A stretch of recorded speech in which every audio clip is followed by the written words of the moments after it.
আসসালামু আলাইকুম দর্শক, আমরা এখন চলে আসলাম আবার মাঠে। আপনাদেরকে দেখাবো ফিলিপনগর কৃষি ও এগ্রিকালচার ফার্মের পক্ষ থেকে আপনাদেরকে সবাইকে জানাই আন্তরিক শুভেচ্ছা অভিনন্দন।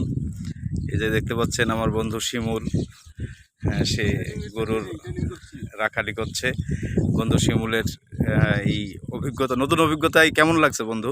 আলহামদুলিল্লাহ। এই আসলে সবকিছুর একটা অভিজ্ঞতা দরকার। হ্যাঁ, যে কারণে জাস্ট রাখালদের সাথে থাকি চেষ্টা করছি যে দেখি আসলে এদের মানসিক অবস্থা এবং গরুর যে একটা আসলে প্রাকৃতিক যে পরিবেশ, হ্যাঁ, হ্যাঁ, এই পরিবেশের সাথে জাস্ট সেট আপ হওয়া না, মূলত আসলে ভালো লাগা থেকেই একটু অভিনয় করার চেষ্টা করছি আর কি।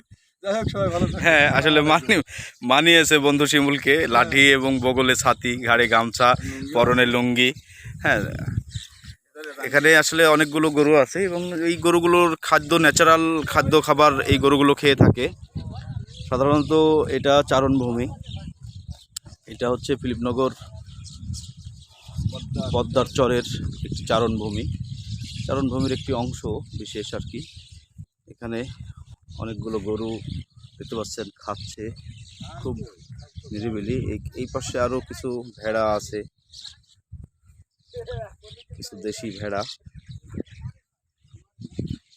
আসলে প্রকৃতির সঙ্গে যুদ্ধ করে যারা বেঁচে থাকে, যেসব প্রাণী বেঁচে থাকে সেগুলোই হচ্ছে এইগুলো। এই যে গরু দেখতে পাচ্ছেন, অনেকগুলো গরু চড়ছে। একটু উঁচু করে দেখায়।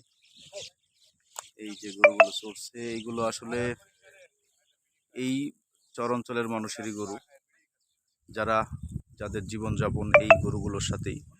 দিন শুরু হয় সকাল থেকে এবং দিন শেষ হয় সকাল থেকে। দিন শুরু হয়ে যায় এদের গরুর সঙ্গে এবং দিন শেষও হয়ে যায় এদের গরুর সঙ্গে। গরুগুলো আস্তে আস্তে এদের নির্দিষ্ট গন্তব্যে নিয়ে যাবে। এখন অবশ্যই গন্তব্যের দিকে রওনা দিচ্ছে টুকটুক টুকটুক করে, আপনারা দেখতে পাচ্ছেন।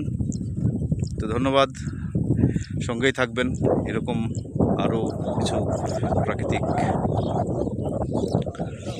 আপডেট পেতে আমাদের সঙ্গেই থাকুন। ধন্যবাদ, আসসালামু আলাইকুম।